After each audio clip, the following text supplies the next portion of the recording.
கரூர் நெரிசலில் பலியானவர்களின் குடும்பத்தினருக்கு வழங்கப்பட்ட அரசு பணி ரத்து.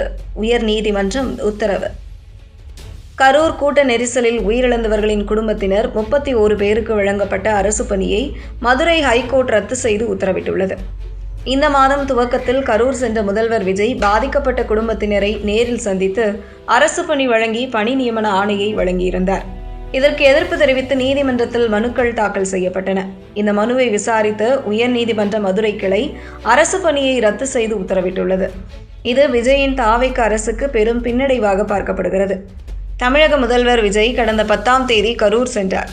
கரூரில் மக்கள் சந்திப்பை நடத்திய விஜய் அங்கு நடைபெற்ற அரசு நிகழ்ச்சியில் அடுத்து பங்கேற்றார். இந்த நிகழ்ச்சியில் கரூர் கூட்ட நெரிசலில் பலியானவர்களின் குடும்பத்தினருக்கு அரசு வேலை வழங்கினார். 31 பேருக்கு அரசு வேலை வழங்கப்பட்ட நிலையில் இதற்கு எதிர்ப்பு தெரிவித்து மதுரை ஹைகோர்ட் கிளையில் மனு தாக்கல் செய்யப்பட்டது.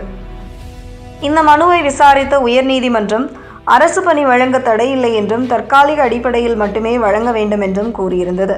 தொடர்ந்து இந்த வழக்கின் விசாரணை நடைபெற்ற நிலையில் இன்று தீர்ப்பளித்த நீதிமன்றம் அரசு பணி வழங்கப்பட்ட உத்தரவை ரத்து செய்துள்ளது. பாதிக்கப்பட்டவர்களுக்கு பணம், பொருளாதார உதவிகளை வழங்கலாம். விபத்தில் உயிரிழந்தவர்களின் குடும்பத்தினருக்கு அரசு வேலை வழங்கப்படுமா? பாதிக்கப்பட்டவர்களுக்கு சுய வேலைவாய்ப்பு வழங்கி தொழில் தொடங்குபவர்களாக மாற்றலாம். கருணை அடிப்படையில் அரசு பணி வழங்க வழிகாட்டுதல்கள் உள்ளன. பாதிக்கப்பட்டவர்களுக்கு சாதாரண அரசு பணி வழங்கப்பட்டுள்ளது என்பதை ஏற்க முடியாது. கருணை அடிப்படையில் வேலை பெறுவதற்காக வாரிசுகள் காத்திருக்கும் போது இவர்களுக்கு எப்படி வழங்க முடியும்? சிவகாசி விபத்தில் இறந்தவர்களின் குடும்பத்தினருக்கு அரசு பணி வழங்க முடியுமா என்றும் சரமாரி கேள்வி எழுப்பிய நீதிபதி அரசு வேலை வழங்கும் அரசாணையை ரத்து செய்து உத்தரவிட்டுள்ளது. கரூர் விவகாரத்தில் உச்சநீதிமன்றம் விசாரணையை கண்காணித்து வரும் நிலையில் எத்தகைய கருத்தையும் முன்வைக்க விரும்பவில்லை.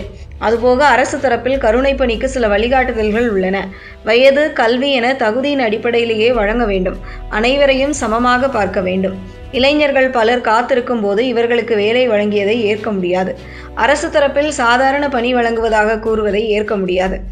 எந்த ஒரு பணியும் சாதாரண பணி அல்ல. அது ஒருவரின் குடும்பத்திற்கு உதவும் பணியே.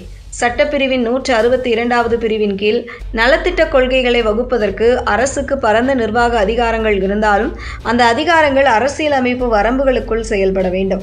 சீரான சட்டப்பூர்வ கொள்கை இல்லாமல் இத்தகைய நியமனங்களை அனுமதிப்பது தன்னிச்சையான முன்னுதாரணத்தை ஏற்படுத்தும். அதோடு மற்ற விபத்துகள் அல்லது பேரிடர்களின் போதும் இதே போன்ற கோரிக்கைகளுக்கு வழியை ஏற்படுத்தும் என்றும் நீதிபதிகள் தெரிவித்தனர்.